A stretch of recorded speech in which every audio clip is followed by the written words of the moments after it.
Welcome to the Kalamazoo Valley Museum Chemistry Day at the museum. My name is Hershel Jude, and I'm a member of the Kalamazoo section of the American Chemical Society.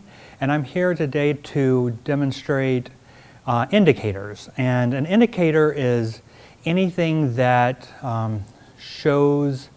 visually shows you something. For example, a smile might show that someone's happy, or a frown will show that they're sad. Those are indicators that we see in everyday life. As a chemist, we use indicators frequently, and one of the main indicators we use is for pH. pH is a measurement of how acidic or basic something is, and pH is on a scale from 0 to 14. And right in the middle is water, or on this piece of paper is blood. It's neutral. If the pH is below 7 and lower, it is acidic, and if it is above 7, it is basic. A very fun indicator is this yellow paper, which you can buy on Amazon. It's called Goldenrod Paper, and the dye on this paper is pH sensitive. If you write something on this paper and it turns red, then the pH is higher than 7, and your liquid is basic. And if the pH is below 7, then you will not see a change on this paper, and the material is acidic. Today I brought several different household things. There's baking soda, so it's just a solution of baking soda in water. This is laundry detergent and water, lime or lemon juice, and vinegar. If we write this on paper, let's start with the baking soda. And you can see, when you write on paper with baking soda, you can see that it slowly starts changing from this yellow color to red. And as that sits, it'll get a little darker. And so because it turns red, that means that baking soda and water is a base.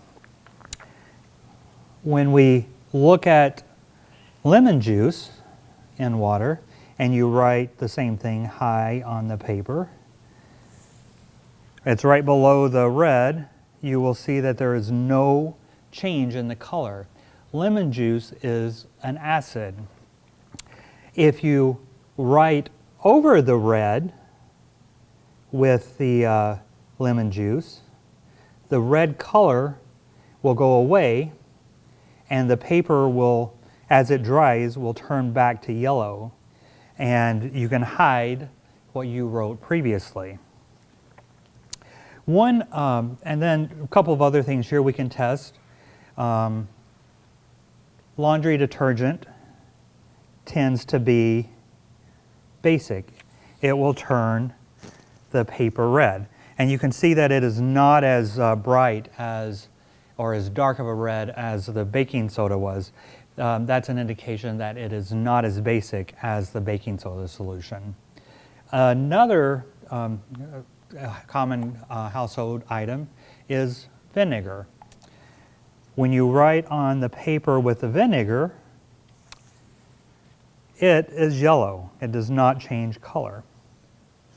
So one fun thing that you can do with the goldenrod paper is you can write a secret message. So take either the clear wax crayons like you would write on an Easter egg, or in this case I have just a yellow crayon, and you can write something on the paper. And then you can pass it to your friend. And if they use a baking soda solution and write over that paper, then they can see what secret message you have. Wherever you wrote on the paper with the crayon or the wax paper, it covers the paper, and the baking soda does not react with it. So whatever you wrote will stay yellow, and all the surrounding areas exposed to the baking soda will turn red. So as you can see here, I wrote high. This is a message that my daughter wrote for me this morning, so let's see what she said.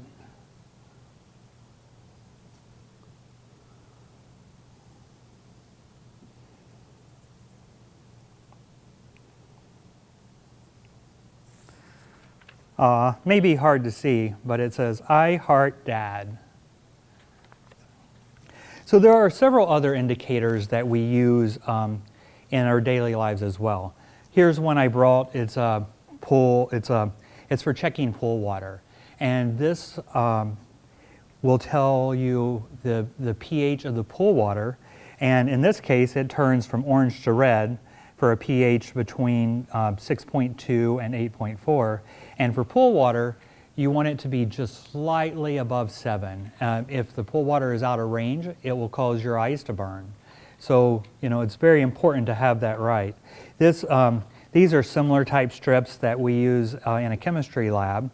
And this over here is good for low pHs, acidic stuff. And this one is good for determining the pH of higher than 7, so basic items. And that's a basic, the way that indicators work. You can see that as these papers have set around, the red color has gotten darker and it's easier to see your secret message. And you can also make, there's several items around the house that you can use as an indicator with the help of an adult. For example, a grape juice or cherry juice, when exposed to vinegar or baking soda, will change color depending on whether the compound is sensitive to acids or bases. Another one is red or purple cabbage. If you blend that in a blender with water, you'll make a colored liquid that will change colors depending on whether it's you introduce an acid or a base to that. So have some fun, explore around the house. Just be sure to do that with the help of an adult. Again, thank you very much, and enjoy the rest of the Kalamazoo Valley Museum Chemistry Day.